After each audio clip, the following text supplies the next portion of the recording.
보편적으로 한 주 혹은 두 주로 한 과를 이렇게 마무리하고 다음 과로 건너갔는데, 우리 병고침이라고 하는 주제가 오늘로 세 주를 맞습니다.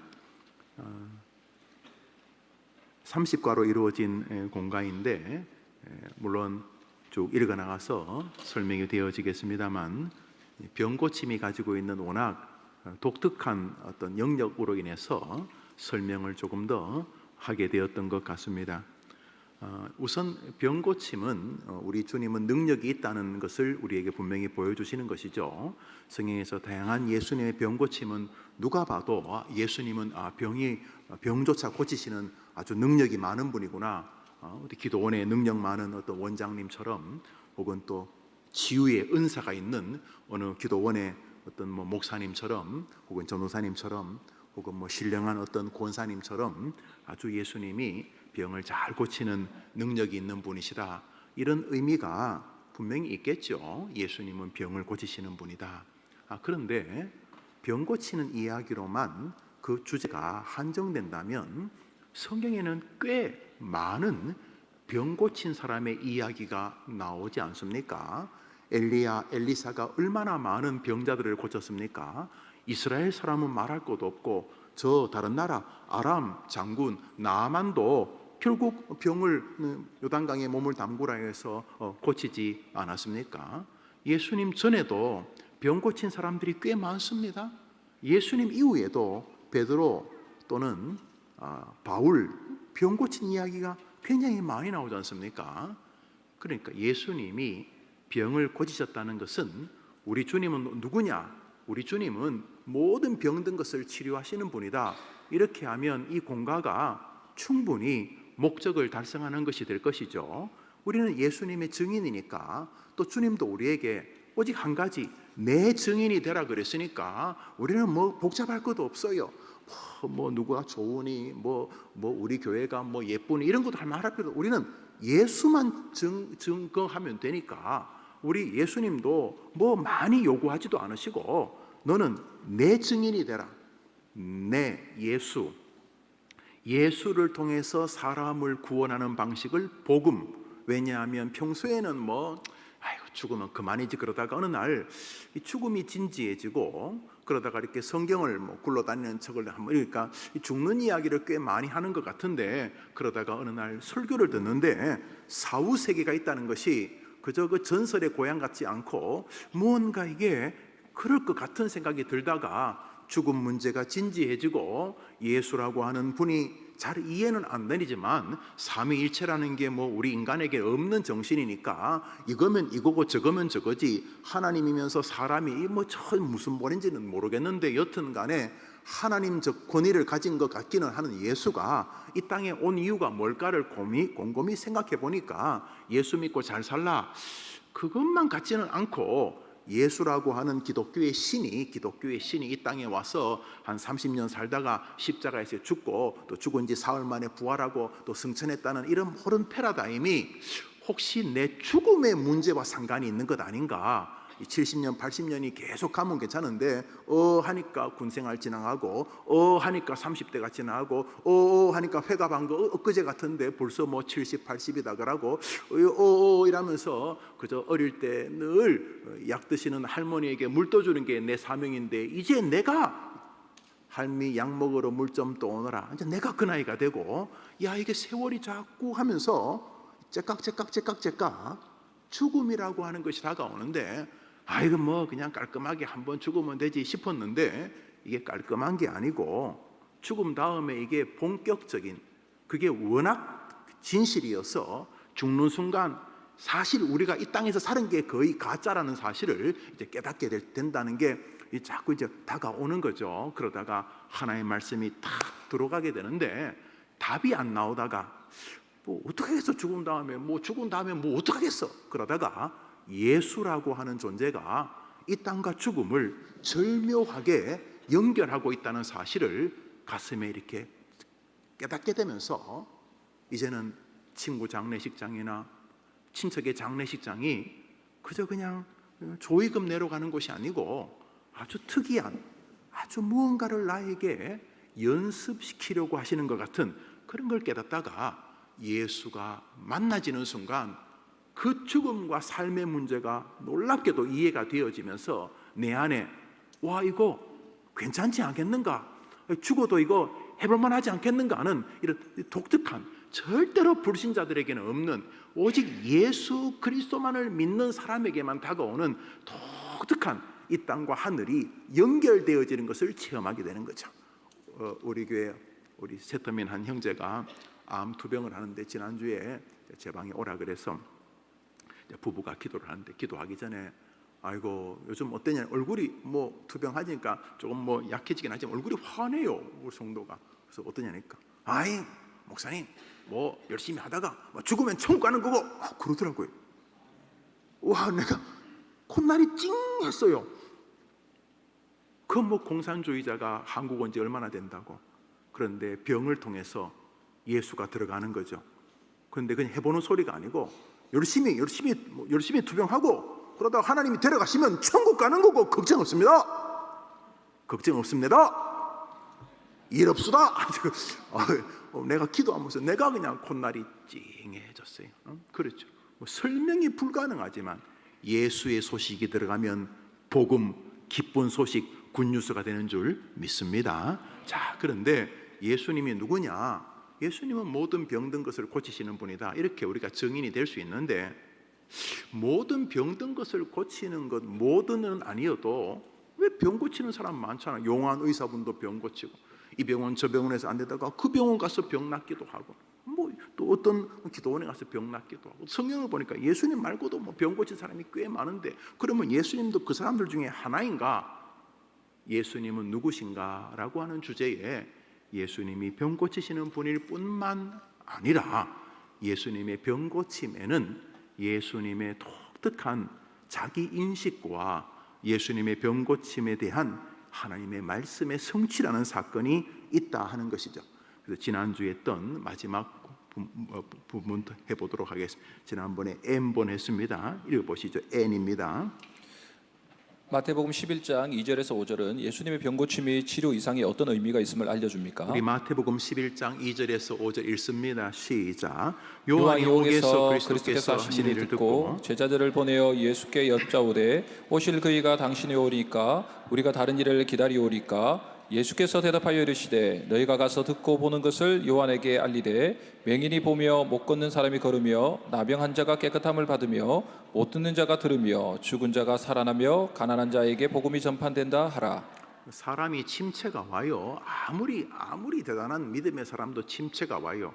예수님을 제외하고 사람의 형태를 가지고 산 사람은 누구나 다 디플레이션, 침체가 와요. 영적인 침체가 와요. 구약을 대표하는 사람이 누굽니까? 엘리야. 예수님께서 변화산에 올라갔었을 때에 구약 율법을 대표하는 모세가 예수님 오른쪽에 비서로, 예수님 왼쪽에 엘리야, 모든 선지자들 이사야, 예레미야, 엘리야, 요나, 다니엘 이런 모든 선지자의 대표 주자로 엘리야가 나타나서 주님에게 굴복하는 장면이 나오는데, 이 엘리야가 보통 사람이 아닙니다. 갈멜산에서 악한 바알과 아세라를 섬기는 그냥 일반 그 종파의 일반 신도들도 아니고, 그 종파의 제사장들 850명을 갈멜산으로 와서 한번 붙자 이렇게 말한 거예요. 그리고 너희들은 너희 신에게 기도하고 나는 나의 하나님께 기도하자 그랬어요.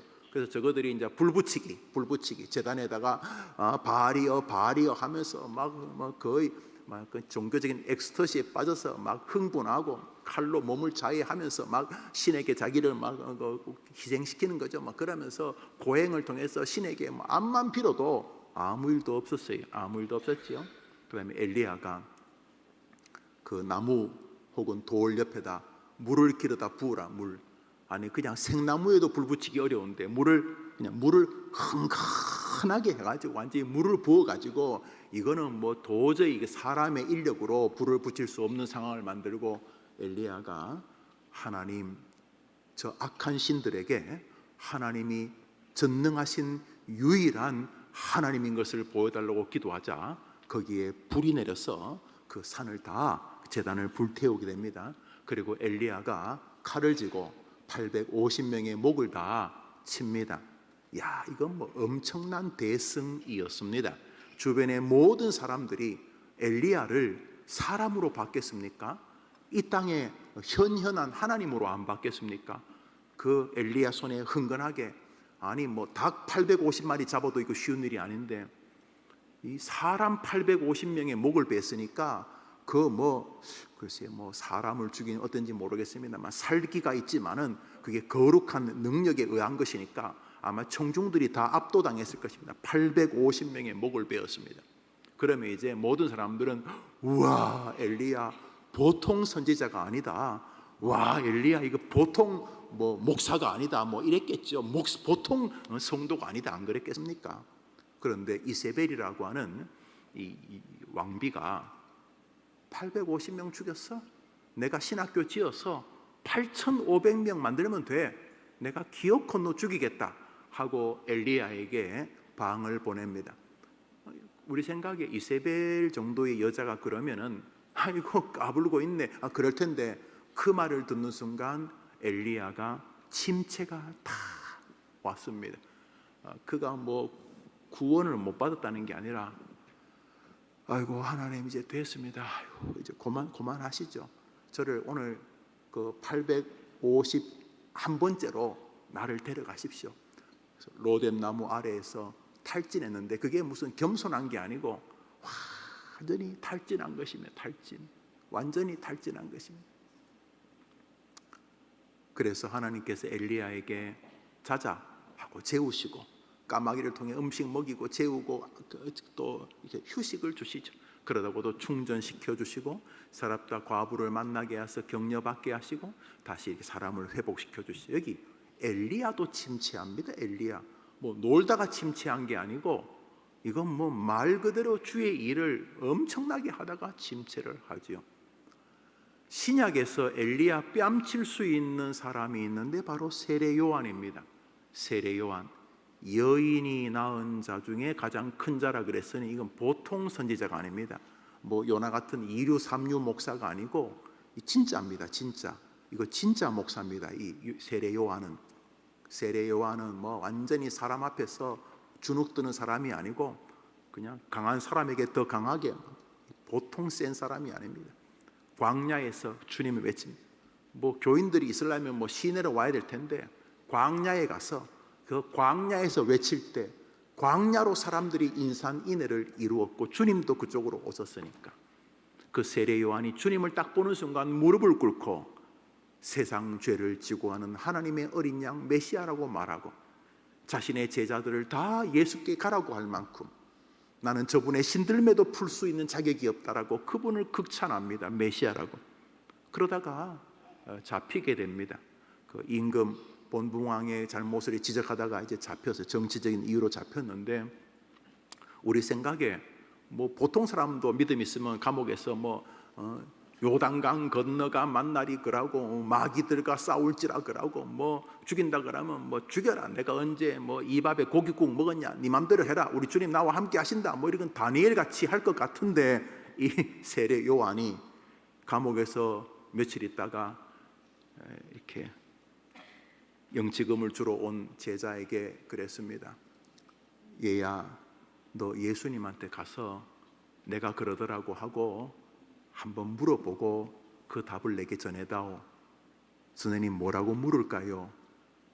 정말 오실 분 메시아, 보라 처녀가 잉태하여 아들을 낳을 것이요 그 이름을 하나님 임마누엘, 우리와 함께하는 하나님 메시아, 다윗의 후손으로 오실 그분, 정말 세상 죄를 지고 가는 하나님의 어린 양, 그분이 당신 정말 맞습니까? 한번 물어보라. 자기가 그랬잖아요. 광야에서 예수님 보는 순간 예수가 메시아라고 그랬잖아요. 세상 죄를 지고 가는 하나님의 어린 양이라 그랬잖아요. 그런데 감옥이라고 하는 것이, 암이라고 하는 것이, 질병이라고 하는 것이, 자녀의 탈선이라고 하는 것이, 나의 인생의 가난이라 여튼간에 인생의 위기가 오면은 사람이 침체할 수 있어요. 아니 엘리야와 세례 요한 같은 이런 거장들도 인생의 위기를 맞으면 흔들흔들 하는데 우리가 뭐 얼마나 대단하겠어요. 그래서 남이 좀 부족하면 너무 빨리 돌 던지면 안 돼요. 우리가 다 거기가 거기거든요. 그래서 뭐 다른 사람의 약함을 뭐 칭찬해 주라는 건 아니지만 다른 사람의 약함을 볼 때에 저게 내 모습이다 그래 생각하고, 또 교회가 뭐 하는 곳이 그 약자들, 죄인들의 괴수들이 모인 곳이잖아요. 그 괴수들이 모여가지고 뭐 니 크다 내 크다 그러면 이거 완전히 웃긴 거 아닙니까? 그래서 교회는 약자들이 모인 것이. 그래서 자기가 좀 뭔가 좀 된 것 같으면 저게 좀 저한테 하는 소리, 교회에서 제일 교만할 수 있는 게 저 목사 아니겠어요? 뭔가 된 것 같으면 정신을 차려야, 정신을 번쩍 차려야 되네. 무슨 김용우가 뭐 엘리야 뭐 샌들 수준이 되겠습니까? 세례 요한의 뭐 발바닥 수준이 되겠습니까? 제가. 그러므로 여러분이나 저나 늘 겸비해야 돼. 여튼간에 이제 이 요한이, 이 세례 요한이, 이 사도 요한 아니면 세례 요한이 그 센 분이 이 구약의 마지막 예수님이 오실 것을 예비한 구약의 마지막 선지자가 바로 세례 요한인데, 그 말라기에서 이 세례 요한이 온다고 예언하거든요. 그가 와서 주님의 길을 예비한다 그랬는데, 그 성경에서 예고되었던 이 세례 요한이 감옥에 떡 갇히니까 침체가 온 거예요. 의심이 온 거예요. 내 진짜 죽어도 되나? 내 저분 붙잡고 죽어도 되나? 저 예수 붙잡고 죽어도 되나? 이런 생각이 드는 거예요. 그래서 제자를 보내가지고 오실 분이 진짜 당신 맞습니까? 내가 당신 바라보고 당신 의지하고 예수 당신에게 기대어서 당신 붙잡고 이래 죽어도 되겠습니까? 진짜 나의 구주 맞습니까? 물은 거예요. 물은 거. 그때 주님께서 맞다 아니다 이렇게 말하지 않고 뭐라 그러셨어요? 병자가 나를 통해 낫는다고 전해주라 이렇게 말했어요. 동문서답 같지요? 그런데 고수들끼리 아는, 하수들끼리는 뭔지 몰라. 고수들끼리 아는 게, 이것은 뒤에 나오는 문제 5번과 상관이 있어요. 여기서 중요한 것은 지난 2주 동안 제가 계속 말했어요. 예수님의 병 고침을 우리 시대의 문제로 일반화하는 것은 주님을 모독하는 거예요. 아니, 당연히 주님이 병 고치시죠. 뭐 주님이 병만 고치겠어요? 지구를 그냥 완전히 지구를 그냥 한순간에 멸망시킬 수도 있는 분 아닙니까? 뭐 병이 아니라 죽은 자를 살리는, 에이 나사로야 일어나라 그러면 썩는다는 게 뭐 이 화학적 반응 아닙니까? 벌써 썩으면 뭐 입에서 뭐 곰팡이가 피고 귀에서도 액체가 나오고 뭐 온 몸에서 다 이렇게 뭐가 진물이 나오고 이제 바이러스 곰팡이 막 화학적으로 이제 죽어 오장육부가 뭐 혈관도 피가 멈추고 이제 죽었는데도 우리 예수님이 그러면 죽은 자도 살아나는 줄 믿습니다. 아니, 죽어서 썩기 시작하는 시체도 다시 정상으로 살리는 분이 그 뭐 병 따위를 못 고치겠습니까? 그러나 예수님의 병 고침을 일반화하는 것은 너무 위험한 일입니다. 왜냐하면 예수님의 병 고침에는 우리가 도저히 닮을 수 없는 예수님만의 사역이 있기 때문입니다. 다시 말해 성경의 성취와 깊은 상관이 있습니다. 한번 따라합시다. 성취와 상관이 있다. 이것은요 단순히 병 고침만이 아니에요. 메시아가 오는데 그 메시아는 모든 병든 것과 상한 것을 고치신다는 말을 이루시는 거죠. 한번 믿으면 아멘 해보세요. 한번 따라합시다. 말씀을 이루신다. 이게 왜 중요하냐면 예수 믿으면 천국 간다는 말씀이 성경에 있기 때문입니다. 이게 무슨 말이냐 하면 예수님이 병을 고치시는 것은 단순히 병 고치는 게 아니라 성경에 우리의 마음을 집중시키는 것이에요. 무슨 말이에요? 내가 메시아를 보내는데 그 메시아는 병든 것을 고치는 분이다 라는 말씀을 이룬다는 거예요. 여러분, 예수님이 메시아로 오셔서 병 고치시는 것을 통해서 자신이 메시아임을 증명한다는 성경의 말씀이 이루어진다면 천국이 있고 지옥이 있다는 성경의 말씀은 그대로 되겠습니까? 그대로 안 되겠습니까? 예수를 믿으면 천국 가고 예수를 끝까지 부인하면 지옥 간다는 말이 그대로 되겠습니까? 안 되겠습니까? 당연히 그대로 되죠. 그러므로 예수의 병 고침의 사건은 예수님의 능력이 있다는 것뿐만이 아니라 성경이 진실이라는 사실을 우리에게 증명하는 것이고, 이분이 바로 성경이 예고하던 메시아라는 것을 증명하는 사건인 것이죠. 그러므로 우리가 병 고치는 것과는 비교가 할 수 없는 능력의 사건의 현장인 것이죠. 자, 예수님께서는 요한이 제자들을 보냈을 때에 병이 나로 인하여 사람들이 치유되고 있다라는 것을 전해주라라고 말했습니다. 그 말로 요한은 빙그레 웃으면서 순교했을 것입니다. 목배임을 당해서 목이 쟁반에 얹혀지게 되죠, 세례 요한이. 그럼에도 불구하고 세례 요한은 웃으면서 죽었을 것입니다. 주님 죄송합니다. 제가 잠시 흔들렸는데 정말 죄송합니다. 주님, 저는 먼저 하늘날 갈 것이고 주님 십자가에 죽으시고 부활하시고 잠시 후에 오실 텐데 하늘에서 뵙겠습니다 하고 세례 요한이 하늘나라 씩씩하게 가지 않았겠습니까? 여기 병 고침은 성경의 예언의 이룸과 깊은 상관이 있다는 의미를 갖고 있습니다. 제 5번을 합니다. 이사야 61장 1절에서 3절은 메시아의 도래와 병고침의 상관관계를 어떻게 설명합니까? 읽읍시다. 시작. 주 여호와의 영이 내게 내리셨으니 이는 여호와께서 내게 기름을 부으사 가난한 자에게 아름다운 소식을 전하게 하려 하심이라. 나를 보내사 마음이 상한 자를 고치며 포로된 자에게 자유를, 갇힌 자에게 노임을 선포하며 여호와의 은혜의 해와 우리 하나님의 보복의 날을 선포하여 모든 슬픈 자를 위로하되 무릇 시온에서 슬퍼하는 자에게 하간을 주어 그 죄를 대신하며 기쁨의 기름으로 그 슬픔을 대신하며 찬송의 옷으로 그 근신을 대신하시고 그들의 의의 나무 곧 여호와께서 심으신 그 영광을 나타낼 자라 일컬음을 받게 하려 하심이라. 여기 보면은 주 여호와 영이 이게 메시아 찬미인데 메시아 찬가인데 메시아가 오면 이렇게 외친다는 것입니다. 그 메시아가 뭐라고 외치냐? 모든 상하고 병든 것을 고친 전능자로 내가 온다는 것입니다. 그러니까 예수님의 병 고침은 뭐 다른 당시에 많은 의사들도 병을 고치고 뭐 술사들도 병을 고쳤는지 모르겠습니다만 예수님의 병 고침은 우리를 긍휼히 여긴다는 의미와 예수님이 능력이 있다는 의미뿐만 아니라 예수님이 바로 성경이 예고하던 메시아 바로 이분이라는 사실을 우리에게 증언하기 위함이고 한 단계 나아가 예수님을 예언한 성경을 예수님이 직접 이루셨다는 말은 나머지 성경에 기록되어진 모든 내용도 그대로 이루어진다는 것을 우리에게 알려주시는 것입니다. 죽으면 천국과 지옥에 도착하는 줄 믿으시기를 바랍니다.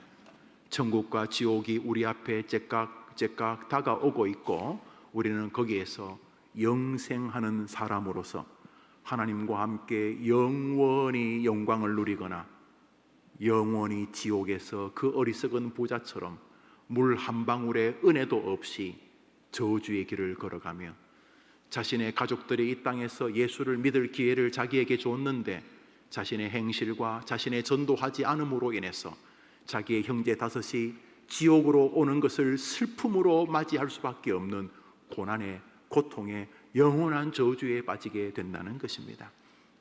여러분, 다른 성경은 다 그대로 되고 여러분이 죽어 천국과 지옥에 가는 것은 그대로 안 되겠습니까? 예수님이 병 고치는 사건을 통해서 기꺼이 성경을 이루시고 계시는 것이고 병 고침을 통해서 자신이 구약이 예언했던 메시아임을 증명하시는 것 자체가 우리에게 성경에 우리의 마음을 집중시키시려는 사랑인 것을 알 수가 있는 것입니다. P번입니다. 이 세상에 병든 것을 치료하시는 주님을 따르는 제자들은 기본적으로 병고침에 대해 어떤 생각을 가져야 합니까? 야고보서 5장 읽읍시다. 시작. 너희 중에 병든 자가 있느냐? 그는 교회의 장로들을 청할 것이요 그들은 주의 이름으로 기름을 바르며 그를 위하여 기도할지니라. 믿음의 기도는 병든 자를 구원하리니 주께서 그를 일으키시리라. 혹시 죄를 범하였을지라도 사하심을 받으리라. 그러므로 너희 죄를 서로 고백하며 병이 낫기를 위하여 서로 기도하라. 의인의 강구는 역사하는 힘이 큼이니라. 우선 우리가 기독교인들이 병을 가질 때 첫 번째로 한번 따라합시다. 우리 주님은 내 병을 능히 고칠 수 있는 능력이 있으시다. 그 첫 번째입니다. 두 번째로 병 낫기를 강구해야 한다. 세 번째로 나의 병과 나의 영적 세계가 상관이 있을 수 있다. 이 큰 세 가지 정신을 가지고 있어야 됩니다. 우리 주님은 내 병을 고칠 수 있다. 믿으면 아멘 해보시죠. 나는 이 병을 통해 하나님께 기도하기를 원하신다. 한번 아멘 해보시죠. 그리고 이 병은 나의 영적 세계와 상관이 있다. 한번 아멘 해보세요. 우리 그리스도인들은 병을 대할 때 이 세 가지 정신을 기본적으로 가져야 됩니다. 아마 이 성경을 지금 여러분들이 다시 한번 읽어보시면 여러분들도 지금 제가 말하는 결론에 도달하실 겁니다. 모든 병을 주님은 고칠 능력이 있다. 그건 뭐 당연한 거죠. 그리고 그 병을 놓고 내가 하나님 앞에 겸비하게 간구해 치료를 구하는 것은 옳은 일이다. 당연하죠. 세 번째로, 그리고 이 병은 영적인 것과 상해. 그 무슨 이상한 뭐 베레아 귀신론 이런 의미가 아니라 모든 병의 배후에는 이 병을 통해 나의 주의를 점검하고, 그만 먹으라는데 계속 설탕을 입에 물고 다니고, 그만 먹으라는데 늘 과도한 음식을 먹고, 그만하라는데 뭔가 문제가 생기는 거죠. 그리고 그냥 그런 부분들에 대해서 내 자신을 점검하게 하는 거죠. 내가 게으르구나. 내가 하나님이 주신 내 육체를 내가 너무 마음대로 내 것처럼 쓰는구나, 이렇게 생각할 수도 있고, 또 반대로 남들은 모르지만 이 병을 투병하는 동안 시간도 그렇고 해서 평소에는 바빠가지고 애들 공부시켜야 되고 또 뛰어다녀야 되고 또 동창들 만나야 되고 사업해야 되고 또 입후보 했으니까 또 지역구 돌아다녀야 하여튼 열심히 시간이 없을 만큼 하루에 48시간도 시간이 부족하니까 충분히 이해되는데 모가지가 부러지고 다리가 부러지고 그래가지고 못 움직여 가지고 이제 한 이틀 동안은 한숨 쉬고 이거 경쟁자가 지금 내 지역구를 돌아다니면 안 되는데 이러다가 그것도 어떡하겠어요. 다리가 다 부러졌는데. 그래서 다시 그래도 명색이 교회 집사님이고 또 그러니까 열심히 교회 다니는 부인에게 그 성경 읽는 그 테이프 좀 가져다 두라고. 그래서 귀에 꽂고 이제 성경을 듣는 거예요. 그러다가 평소에 그냥 보좌관이 주는 온갖 정치 공학 그런 거나 보고 있다가 다리 부러지고 목 부러져 가지고 병상에 이렇게 누워 있는데 그 말씀을 듣는데 이 무언가 내 안에서 뭐가 자꾸 움직여. 웬 눈물이 이래 나오나? 그리고 성경에서 뭐 자꾸 나보고 회개하라고 하는 것 같은데 이게 그냥 설명하기가 어려운.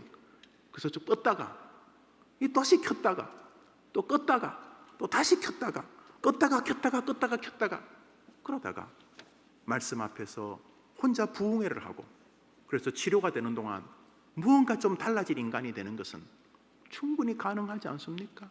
물론 안 그럴 수도 있어요. 그런데 모든 병에 영적인 의미가 존재한다는 것을 부정하면 안 돼요. 병만 영적이냐? 아니요. 자녀를 그렇게 기다리는데 자녀가 안 생긴다. 영적인 의미가 있는 거죠. 그렇게 그만 낳았으면 좋겠는데 또 생긴다. 영적인 의미가 있죠. 아니, 아무리 노력해도 아기가 안 생겨도 영적인 의미가 있고요. 그냥 손만 잡았는데 또 아기가 또 생기고 또 영적인 의미가 있죠. 영적인 의미. 인생에 어디 영적인 의미가 없는 게 어디 있어요? 그러므로 병은 굉장히 진지하잖아요. 병은 웬만한 건 다 외식하고 쇼하지만 내 병은 이게 쇼할 문제가 아니잖아요. 그래서 모든 병을 가질 때 한번 따라합시다. 우리 주님은 전능하시다. 치유할 능력이 있다는 거예요. 믿으시죠? 동시에 하나님은 내가 병을 통해 기도하기를 원하신다. 믿으시죠? 세 번째로 내 병은 영적인 의미가 있다. 나에게, 어쩌면 우리 가족에게 영적인 의미가 있다. 자, 이 상관관계 속에서 우리가 병을 대해야 합니다. 일단은 분부터 내시면 안 돼요. 하나님께서 좀 아프게 해야 사람 되는 사람이 있거든요. 바울이 그랬나 봐요. 이 바울이 워낙 탁월하니까 이게 가만 놔두면 이게 안 되겠다. 이게 산으로 가는 게 아니고 지 맘대로 가겠다 싶으셨는지 우리 주님이 바울 안 아프게 못해요. 우리 바울, 우리 생각에 바울이 안 아프면 로마서부터 시작해서 13권이 아니라 27권 다 썼을 수도 있을 것 같지 않아요? 세계를 3번이 아니라 한 30번쯤 세계 여행을 하고 고린도 에베소 교회가 아니라 별의별 교회 다 세울 것 같지 않아요? 그런데 하나님께서는 바울에게 딱 찍어서 나 안 고칠게. 그러면 나를 안 고치면 딴 사람도 고치지 말죠. 너를 통해 딴 사람은 고칠게. 너를 안 고칠게. 무슨 억하심정이 있습니까? 바울아, 너는 좀 아픈 게 최고다. 너는 아프니까 따봉이다. 그런 거예요. 그래서 바울이 입이 툭 튀어나온 게 아니라 가만히 생각해 보니까 맞다는 거예요. 그래서 도리어 내가 약할 때 나는 도리어 할렐루야 외쳤다. 왜냐하면 내가 좀 약할 때 아이고 어떡하냐, 설교를 덜 끝냈는데 몸도 아프고, 그런데 그날 설교를 대충 끝내니까 더 큰 역사가 일어났다. 내가 그걸 참 믿어야 되는데, 제가 그걸 믿어야 되는데, 참 여튼간에 바울이 살아보니까 자기가 좀 이렇게 뭔가 2% 좀 부족했어요. 내가 마무리를 해야 되는데, 내가 이 마무리를 안 한 주간에 하나님이 그냥 골든벨을 울려주셨어요. 경험을 한 거예요. 경험을. 내가 막 뒷바라지를 좀 더 해야 되는데, 내가 못했는데 그때부터 애가 막 승승장구가 일어나는 거예요. 할렐루야. 바울이 그래서 돌아보면서 내가 아픈 게 훨씬 더 좋았다. 여기 보면은 하나님은 병을 고칠 수 있다. 당연하죠. 하나님은 내가 병을 위해 기도하기를 원하신다. 맞죠? 그리고 내 병에는 무언지 모를 하나님의 영적인 의미가 담겨 있다. 병 때문에 가족이 행복해지고, 병 때문에 그렇게도 교만하던 인간이 죽게 돌아오고, 병 때문에 지금까지는 오직 짐승처럼 살다가 병 때문에 그 이후의 삶이 하나님의 사람으로 사는 사람 얼마나 많습니까? 저는 목회하면서 많이 봤습니다. 사랑하는 여러분, 그러므로 병에는 하나님의 놀라우신 섭리가 있는 것입니다. Q번입니다. 질병조차 다스리시는 주님을 믿는 성도는 치유되지 않거나 회복이 더딘 질병에는 어떠한 신앙을 가져야 합니까? 방금 제가 말씀을 드렸으니까요. 참고하시고 고린도후서 바울의 말임 읽어봅시다. 시작.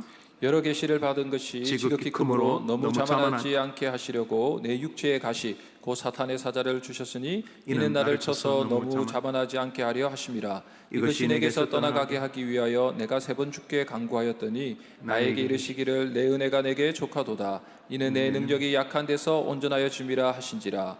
그러므로 도리어 크게 기뻐함으로 나의 여러 약한 것들에 대하여 자랑하리니 이는 그리스도의 능력이 내게 머물게 하려 함이라. 그러므로 내가 그리스도를 위하여 약한 것들과 능욕과 궁핍과 박해와 공고를 기뻐하노니 이는 내가 약한 그때에 강함이라. 믿으면 아멘 해보십시오. 우리가 이 부분을 정말 아멘 하시고 사셔야 돼요. 아니 예수님이 능력 많아서 왜 나를 안 고치십니까? 이러면 안 돼요. 예수님이 병 고치면 능력이 있다는 것을 증명하신 거 맞아요? 동시에 예수님의 병 고침은 우리의 병을 다 고치러 오신 게 아니라 성경이 말하는 메시아, 모든 병든과 상한 것을 고치시는 분이 이 땅에 오셨다는 자기가 메시아라는 것을 증명하고 우리로 하여금 나도 성경을 이룬다, 너희들에게도 성경이 그대로 다 이루어질 것이다 라고 우리에게 말씀하시는 것이에요. 그러면서 병을 겪을 때 말이죠. 병을 겪을 때 여러분이 늘 기억해야 되는 거예요. 먼저 하나님에게는 내 병을 순식간에 고칠 능력이 있으시다. 한번 아멘 해보세요. 아멘. 한번 그게 아멘. 이게 첫 번째 병을 대하는 태도예요. 그러니까 병을 조금 낭만적으로 보셔야 돼요. 물론 힘들죠. 저도 이렇게 말하지만 아프면 좀 인상 쓰고 무릎이 시끈시끈하면 계단 올라올 때 또 부축 받으면서 그래 하지 않겠어요? 그 전에 더 좋은 목사님 오셔야 되겠지만 약해지면 안 그렇겠어요? 그렇지 않습니까? 약해져. 그럼에도 불구하고 우리 하나님이 원하시면 죽은 자도 살리시는데 우리 하나님은 모든 병을 치유할 능력을 가지고 계신 분이시다. 첫 번째로. 두 번째로 하나님은 이 병을 통해 내가 하나님을 의지하고 하나님께 도움을 구하고 하나님의 능력을 구하면서 기도하고 간구하고 도움 구하기를 원하신다. 해야 돼요. 병이 와도 무슨 아무것도 아닌 것처럼 하면 안 돼요. 날마다 병을 위해 기도해야 돼요. 여러분 병이요 몸만 아픈 게 아니에요. 요즘 애들이 다 병 걸렸어요. 대화하면 애들이요 완전히 이거 죄송하지만 이게 인생의 모든 걸 다 포기한 젊은 노인이에요. 대화를 해보면은 아이고 이 나이에 내가 뭐 하겠어. 아이고 내가 20년만 젊었어도 이렇게 말하는, 이제 20살인데 이 30살이 이제 40살인데 대화해보면 그렇게 말해요. 내가 30년만 젊었으면 이렇게 말하는 90 노인처럼 말해요. 이 정신적으로 다 병이에요. 병. 또 지나친 열등감, 지나친 교만, 이거 다 병이거든. 이거 다 병이잖아요. 시기심, 이것도 병이고요. 불안, 누가 잡아먹을까봐 늘 불안해. 잠을 제대로 못 자, 불안해. 이것도 병 아닙니까? 병이죠. 이런 모든 병들을 놓고 하나님 우리가 기도하기를 원하시는 거죠. 왜요? 주님은 고칠 능력이 있으니까.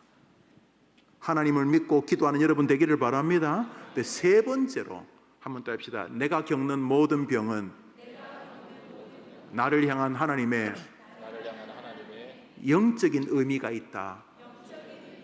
여러분 이건 병만 영적인 의미가 아니에요. 대한민국 교회가 얼마나 많아요? 여러분하고 저하고 만난 것도 영적인 의미가 있는 거예요. 여러분 생각엔 여러분 도장을 찍어서 공동회에서 찍어서 날 온 것처럼 보이고 나도 여러분이 청빙해서 보이고 노예가 저를 파송한 것처럼 보이긴 하지만은 영적인 의미가 있는 거예요. 여러분 자식인 건 영적인 의미가 있는 거예요. 영적인 의미가. 개가 여러분의 손자인 거는 영적인 의미가 있는 거예요.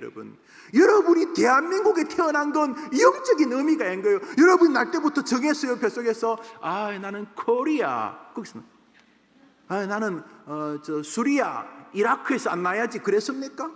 여러분이 대한민국에 태어난 건 영적인 의미가 있는 게, 여러분이 2023년도에 이 해림교회에서 저와 만난 것은 영적인 의미가 있는 거예요. 아닙니까? 우리 기독교인들이 아니라고 말하면 그건 뭐예요? 그러니까 다른 거 다 영적인 의미가 있는데 여러분이 병 걸리는 영적인 것이 의미가 없겠어요? 그러므로 여러분 병에는 영적인 의미가 있는데 그 영적인 의미의 결론이 있어요. 내 병에 무슨 영적인 의미가 있을까?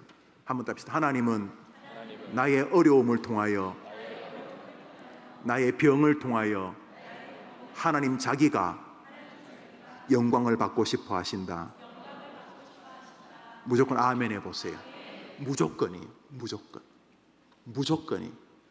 아니, 내가 돈도 좀 있고 한 20년 동안 교회를 열심히 섬기면 좋은데 그거 여러분 생각이고, 하나님은 여러분에게 병을 줘서 다른 각도로 주님께 영광을 돌리고 싶어 하세요. 여러분이 병이 걸리면 여러분처럼 병 걸린 사람에게는 목사 1000명보다 더 세게 도움을 줄 수 있습니다.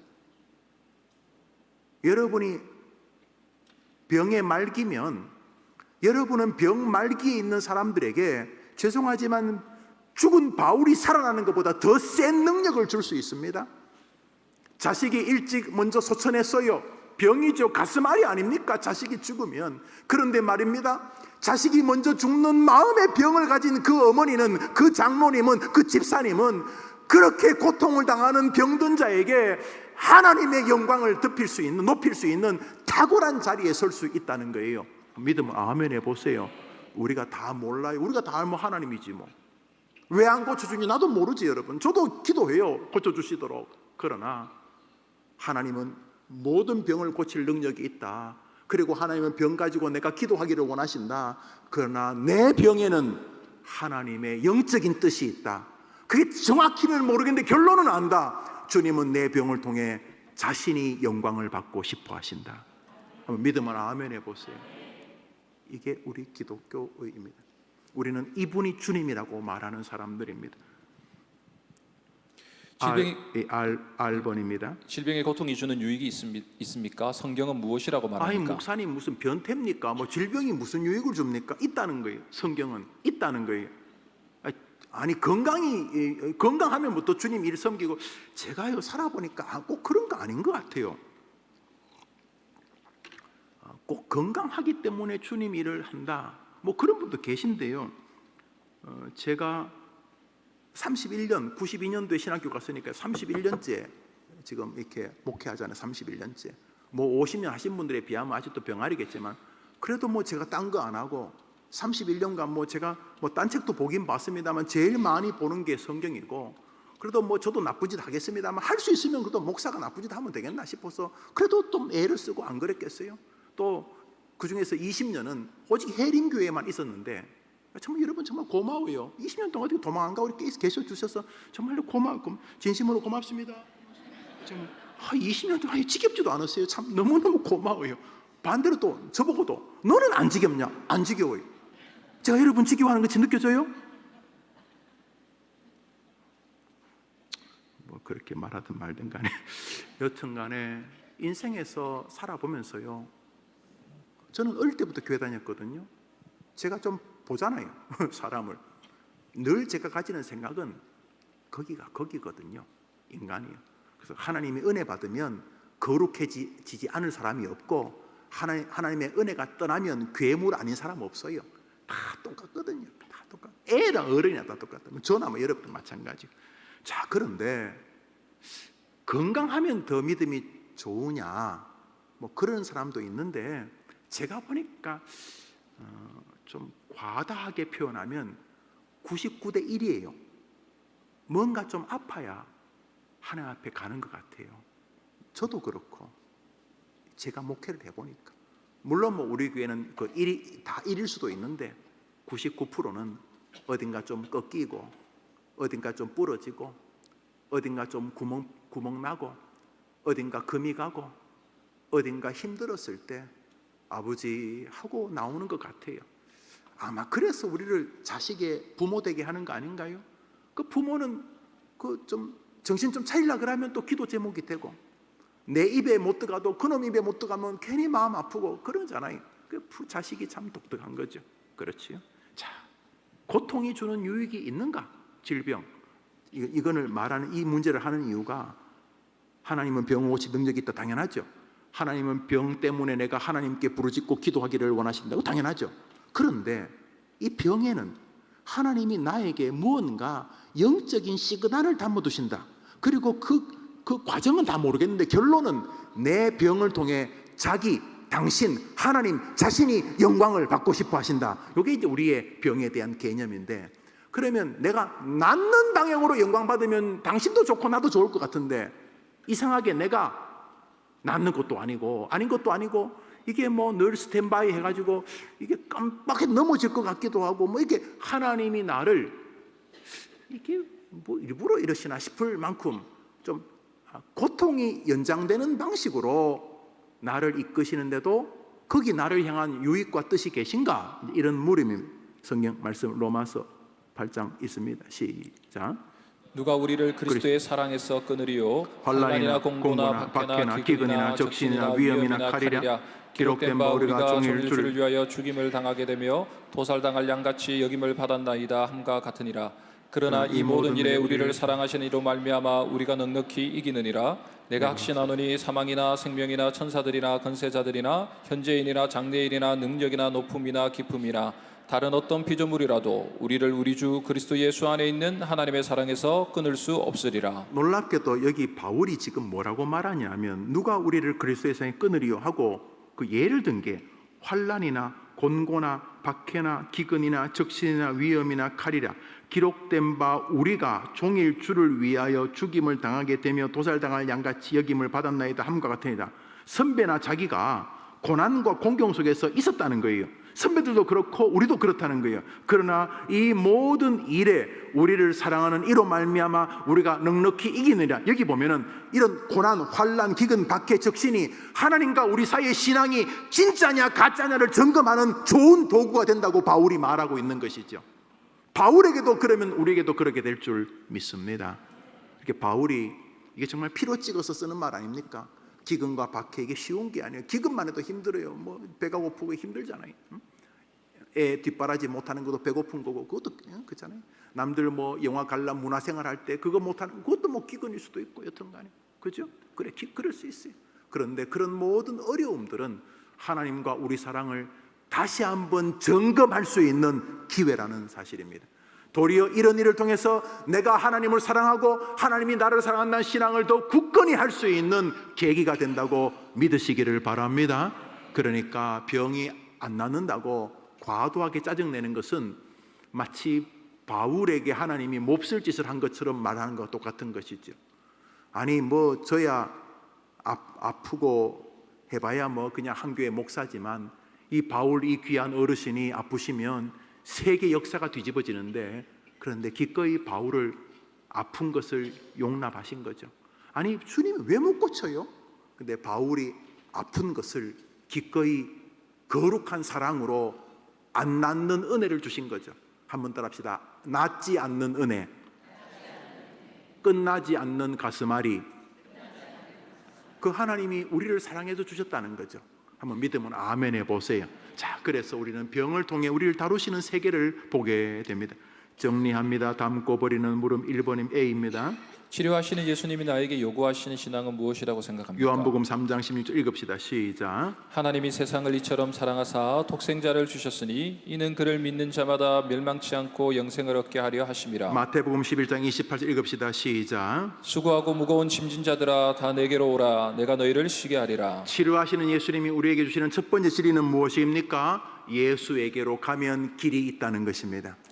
한번 따라합시다. 예수에게로 가면 임종을 앞둔 사람에게도 길이 있다. 임종을 앞둔 사람에게도 길이 있다. 믿으시면 아멘 해보세요. 여러분 임종을 앞둔 사람에게도 앞으로 10분 뒤에 심장이 멎는 사람에게도 예수에게로 가면 길이 있는 줄 믿습니다. 죽기 한 달 전에도 길이 있고, 죽기 10년 전에도 길이 있고, 죽기 80년 전에도 예수께로 가면 길이 있는 줄 믿습니다.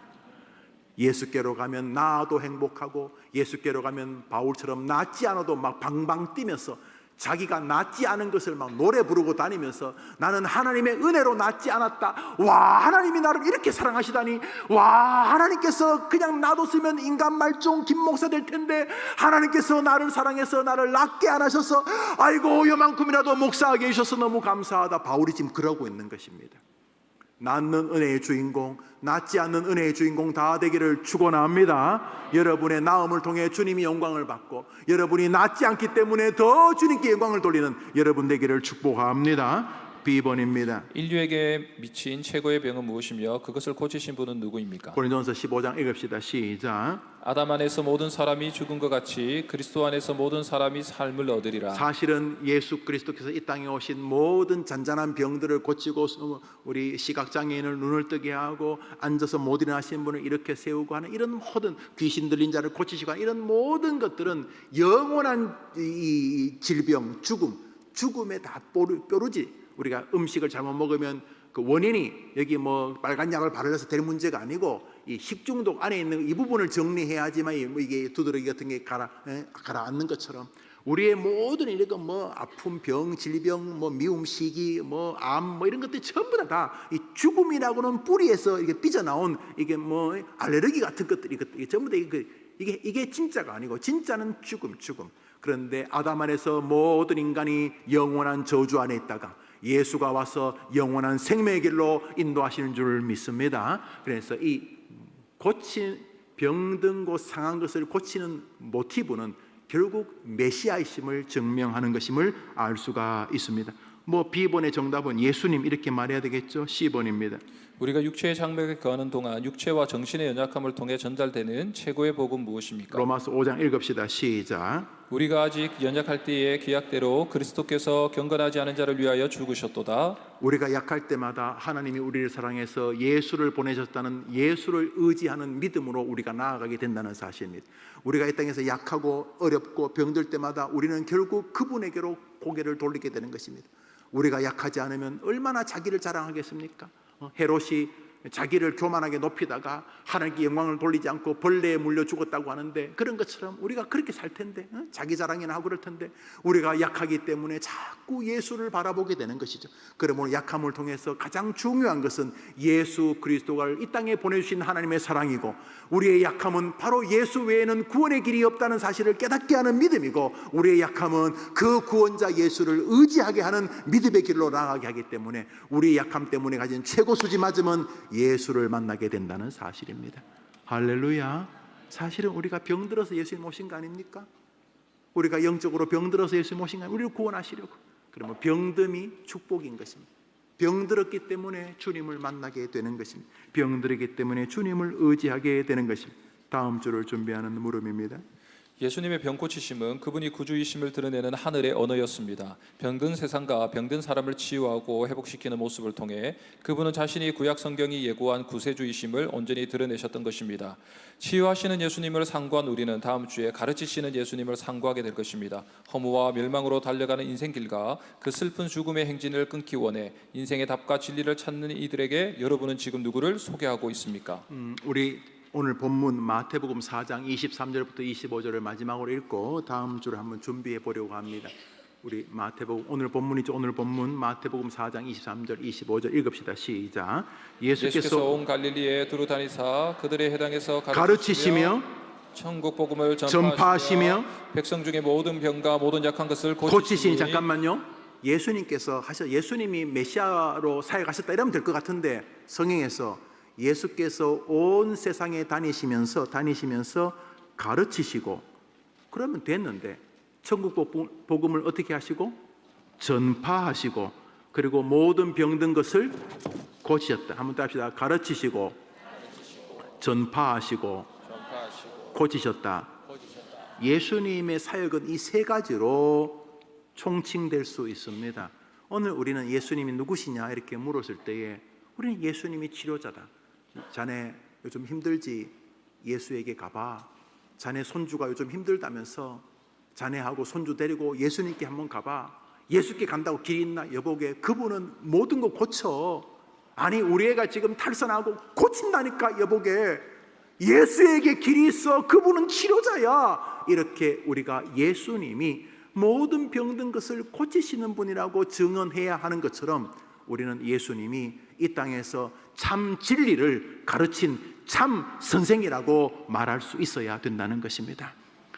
온갖 개똥 철학들, 무슨 철학적 무슨 쩍쩍거리면서 온갖 세상에 뭔가 행복한 지혜가 있다고 말할 때, 여보게, 진짜 지혜, 진짜 진리, 정말 한 인간이 붙들고 살면서 죽을 때까지 가슴 벌렁벌렁 뛰면서 미소를 지으면서 죽을 수 있는, 소리 지르며 외칠 수 있는 그 영광의 구호, 영광의 진리, 영광의 노래, 영광의 깃발이 뭔 줄 아나? 참 진리. 여기 참 생명의 진리가 있는 진리. 많은 사람이 진리를 알고 싶어서 산으로 들어가고, 진리를 알고 싶어서 어디 인도 어디 동굴에 들어가고, 진리를 알고 싶어서 가출하고, 진리를 알고 싶어서 그러지 않습니까? 그런데 주님께서 이 땅에 오셔서 모든 병든 것을 고치시면서 나는 치료자다라고 말씀하시면서 동시에 주님은 사람들에게 가르치셨다는 거죠. 디다케라고 하는 일을 하셨다는 거죠. 저기 선포, 전파하시고를 캐리그마라고 하는데, 우리는 다음 주에 예수님 가르치면 예수님도 가르치고 집사님, 장로님, 목사님 다 가르치는가 아니라, 예수님의 가르침에는 우리가 예수님이 누구시냐라고 사람들이 물을 때에, 여보게, 정말로 잘 살고 싶지? 정말로 한 인생 참 의미 있게 살다가 가고 싶지? 여기 의미, 그럴 수 있는 길, 지식, 진리, 교훈, 가치, 철학, 예수에게 있네. 자네 빙빙 돌지 말고 곧바로 그분한테 가서 한번 지식의 보따리를 구해보게. 이렇게 말하면서 우리는 사람들이 예수님이 누구냐 이렇게 말할 때, 예수님은 모든 지혜의 진리의 길이십니다. 이렇게 말할 수 있어야 한다는 것입니다. 이거 공부한 사람들에게는 꽤 의미 있습니다. 기독교인들이 조금 정신이 부족하고 방언하고 앞에 책상 두드리고 뭔가 좀 이단들이 자주 빠지고 하니까 기독교인들이 뭔가 2% 모자란 사람처럼 여기는 분들이 꽤 계신데, 또 공부 좀 하신 분들에게 예수님이 지혜의 영이시고 예수님이 이 땅에 오셔서 자기가 메시아라는 것을 드러내는 방식 중에 하나가 병고침만큼이나 가르치심을 통해서 자기가 바로 구약이 말하던 그라고 증명하셨는데, 예수님의 가르침은 많은 사람이 아니라 인류를 바꾸어 놓았죠. 그 인류, 우리 지구를 그 예수님이 홀로 사람들에게 디다케를 하심으로 인하여 그 사람들이 이 세상을 바꾸어서 이스라엘과 비행기로 10시간씩이나 걸리는 이 대한민국 땅에도 예수를 믿는 사람들을 당신의 제자로 만들지 않으셨습니까? 예수님은 누구신가? 모든 사람이 생명을 바쳐 달려갈 진리이십니다 라고 말할 수 있는 여러분이 되기를 바라면서, 다음 주 오실 때에 성경 구절을 화면을 보고 하지 않으시도록 다 적어서 오시기를 바랍니다. 제가 한번 기도하고 주기도문으로 마치면 자유롭게 기도하고 돌아가시겠습니다. 하나님 아버지, 곧 눈과 눈으로 배울 것을 압니다.